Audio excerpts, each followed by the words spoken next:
अब देखिए शाजिया जी, ये जो बात उन्होंने कही, ये मैं एक हद तक सहमत हूं कि माता प्रसाद पांडे उनके बड़े वरिष्ठ नेता हैं, इसीलिए उन्हें आज अगर उन्हें नेता चुना गया तो उसमें उनकी वरिष्ठता देखकर चुना गया, उसमें उनका ब्राह्मण होना या ना होना वाली बात नहीं है जिसको आप लोग उठा रहे हैं कि देखिए कहा तो पीडीए लेकिन दे दिया ब्राह्मण को।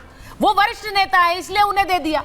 लेकिन बात दूसरी है, बात यह भी है कि आप लोग एक और उन पर हमला यह भी कर रहे हैं कि जातियों में बांटने वाली सियासत भी समाजवादी पार्टी ने की। आप ये भी कह रहे हैं कि इनके राज्य में सबसे ज्यादा वर्चस्व एक जाति का रहा, वो फिर अधिकारी हो या फिर परीक्षा में जो यूपीपीएससी में जो आ रहे थे वो भी।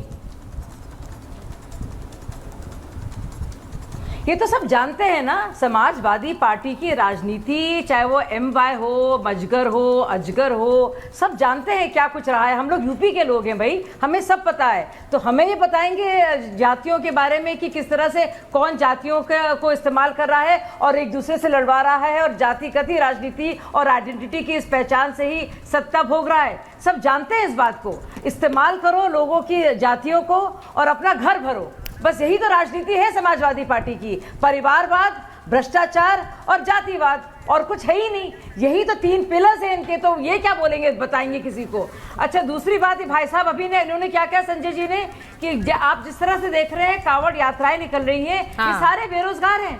आपका कहने का मतलब है कि वो जितने भी लोग हैं वो रोजगार के लायक नहीं है, वो उनको कुछ काम नहीं है, क्योंकि वो बेरोजगार है वो निकाल रहे हैं। किस तरह की आप बात कर रहे हैं? मतलब इससे बेहुदा बात मैंने सुनी नहीं है। तीसरी और जरूरी बात, ये भाई साहब क्या कह रहे थे, क्या चुपका है क्या नहीं चुपका है? आपने देखा है इससे पहले उज्ज्वला योजना के तहत जो नारियों को कितनी मुक्ति मिली है इस धुआं से? आपके घर की होंगी वो महिलाएं, क्या हो सकता है और भी गरीब घर की होंगी। हम लोग जानते हैं उन महिलाओं को। आप जानते हैं कितने इज्जत घर बने हैं। आप जानते हैं हाईवेज के विकास से और रोडवेज के किलोमीटरेज बढ़ने से कितने लोगों को नौकरियां मिली हैं। क्या आप जानते हैं किस तरह की परिस्थितियां रही हैं पूरी दुनिया में और हमारे देश में? बीच में नहीं, किस तरह से ग्लोबल सप्लाई चेन जो नहीं उसमें दिक्कत आई है, उसमें दिक्कत है, उसके बावजूद हमने इन्फ्लेशन को रोके रखा है। हम जानते हैं क्या हो रहा है। आप क्या जानते हैं किस तरह से रूस से हम बाकायदा तेल लेकर, पूरी तरह से कम दामों में तेल लेकर मैनेज कर रहे हैं और अच्छी तरह से अपनी इकोनॉमी को चला रहे हैं। शाजिया जी, क्योंकि मैं इस वक्त डेलिकेट और टूटी हुई अर्थव्यवस्थाएं थी। नहीं, खत्म करने दीजिए मेरी बात को। मैंने बहुत देर तक सुना। आखिरी बात, यूपीए के वक्त पर सुन लीजिए आप भाई साहब संजय जी, आपके वक्त पर क्या हो रहा था? सबसे ज्यादा डेलिकेट, नाजुक और टूटी हुई अर्थव्यवस्थाओं में से इंडिया थी और आज सबसे मजबूती वाली सबसे 5 अर्थव्यवस्थाओं में इंडिया है। आपको लगता नहीं इसका असर देश की जनता पे पड़ेगा? आप क्यों बार बार झूठ बोलकर लोगों का, आम भारतीय का मनोबल तोड़ते हैं और झूठ फैलाते हैं? कब तक ये फरेब और झूठ की राजनीति चलाएंगे आप? कभी तो रुकेंगे भाई। देखिए, मैं आज मैंने ये बात और ये चर्चा इसीलिए की क्योंकि एक क्या झूठ या भ्रम के जरिए एक पॉइंट स्कोर करने की कोशिश की जाती है और फिर जब वो भ्रम वाली सियासत को एक झटका लगता है तो वो बुरा लगता है।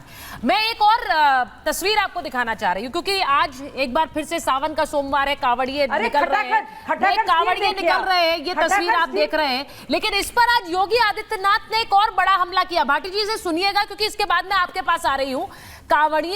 कांवड़ लेकर निकल रहे हैं। अभी शाजिया जी ने एक बड़ा हमला किया कि कैसे ये कह दिया गया बड़ी आसानी से कि जो लोग बेरोजगार हैं वही कांवड़ लेकर निकलते हैं। वो अपने आप में एक बड़ा हमला है।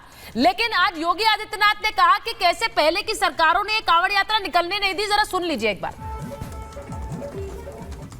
याद करिए, यही कांवड़ यात्रा इस कांग्रेस और समाजवादी पार्टी की सरकार के समय, बहुजन समाजवादी पार्टी की सरकार के समय प्रतिबंधित की गई थी।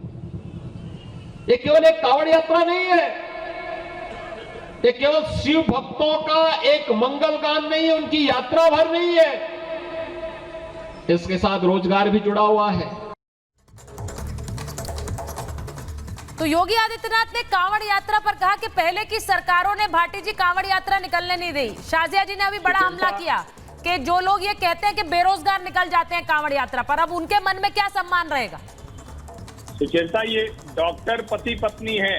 हाँ। ये मुझे भी किसी ने भेजा ये शो देखते हुए। दोनों MBBS हैं जी, डॉक्टर हैं ये। हाँ। मुझे लगता है कि ये जो एक भ्रांति फैलाई जाती है ये भी बड़ी खतरनाक है। मुझे बहुत अभी खतरनाक है, व्हाट्सएप बिल्कुल। किया किसी ने ये शो देखते हुए कि ये दोनों पति पत्नी डॉक्टर हैं और कांवड़ लेकर कांवड़ यात्रा पर जा रहे हैं। ये बड़ा विचित्र व्यवहार है कि हम आप न जाए, कोई न जा रहा हो, और जो लोग जा रहे हैं उनको आप कह देंगे कि वो बेरोजगार है। सर, देश में बेरोजगारों की संख्या बढ़ गई, थोड़ा तो शर्म करना चाहिए, थोड़ा बिल्कुल, बचना बिल्कुल। चाहिए ऐसी टिप्पणी। बिल्कुल। मुझे लगता है कि मैं- कतई ठीक नहीं है और शर्म कीजिए आप। कीमत पर सच में। स्वीकार नहीं किया जाना चाहिए, इसकी कड़ी निंदा की जानी चाहिए। क्योंकि आप ये कह देंगे कि जो भी हिंदू आस्था के पर्व में शामिल हो रहा है, आप इसी तरह से होली पर टिप्पणी कर देंगे, आप इसी तरह से दीपावली पर टिप्पणी कर देंगे। ये पता नहीं कौन सा, मतलब दिमाग में क्या घुसा हुआ है, ये मेरी समझ में नहीं आता। अब मुझे बताइए भाटी जी, जरा जवाब आप दे दीजिए, क्योंकि बहुत सारे सवाल एक साथ हो गए। कांवड़ यात्रा पर योगी आदित्यनाथ का बड़ा हमला आपकी सरकार पर रहा है कि आप लोगों ने कांवड़ यात्रा को बाधित करने की पूरी कोशिश की, वो ना निकले, और फिर ये बेरोजगारी वाला हमला जो कि बहुत खतरनाक है वाकई। नहीं, आपने मुझे पूरे शो में बैठाए रखा, कृपया मुझे थोड़ा समय दें। योगी आदित्यनाथ हमारे मुख्यमंत्री हैं, लेकिन वो गेरुए वस्त्र पहनते हैं, साधु का वेश धारण करते हैं, अपने आप को महंत कहते हैं। ऐसे व्यक्ति को ऐसा सफ़ेद झूठ नहीं बोलना चाहिए, इससे संतों की छवि भी खराब होती है, धर्म की छवि भी, सनातन की छवि पे भी दिक्कत आती है।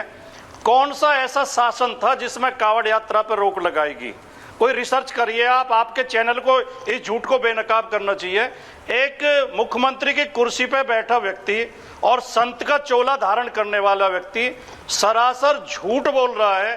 कांवड़ यात्रा तो सैकड़ों साल से हर साल सावन के महीने में निकलती है, किसी सरकार ने कभी रोक नहीं लगाई, चाहे सरकार किसी की भी रही हो, बल्कि उन्हें सुविधाएं दी जाती हैं, कांवड़ियों के लिए सुविधाएं तय की जाती हैं, जो भी है। दूसरी बात, दो सवाल आपके शो में और उठे, उनका मैं जरूर जवाब देना चाहूंगा। एक तो ये कि संविधान बदलने का झूठा नैरेटिव पेश किया गया। दूसरा, पीडीए की बात करने वालों ने माता प्रसाद पांडे को नेता विपक्ष क्यों बना दिया? देखिए, जहां तक संविधान बदलने की बात है, संविधान बदलने का सबसे पहला बयान भारतीय जनता पार्टी के फैजाबाद के सांसद पद के प्रत्याशी लल्लू सिंह ने दिया।